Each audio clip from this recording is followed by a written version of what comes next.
How to contact Shake Shack customer support for order issues. Hey everyone, welcome back to the channel.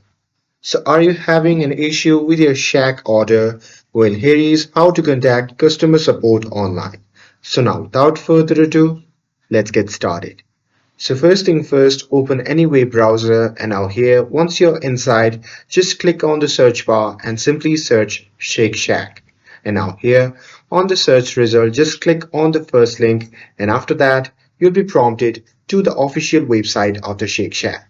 Now here, simply sign in with your account and once logged in, you can simply click on your profile icon in the top right corner of the screen.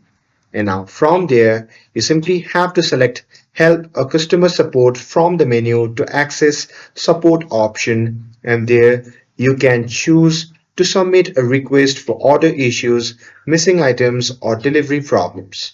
So there, fill in the details about your order, including order number, issue type, and any relevant notes. And once you're done with it, simply submit the form. And with that, just a pro tip is that you can keep your order confirmation email handy because it speeds up the process and helps support resolve your issue faster. And that's it. That's how you can contact Shake Shack customer support for order issues.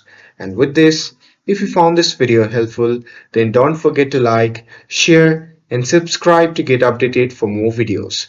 Thanks for watching, and I'll see you in the next video.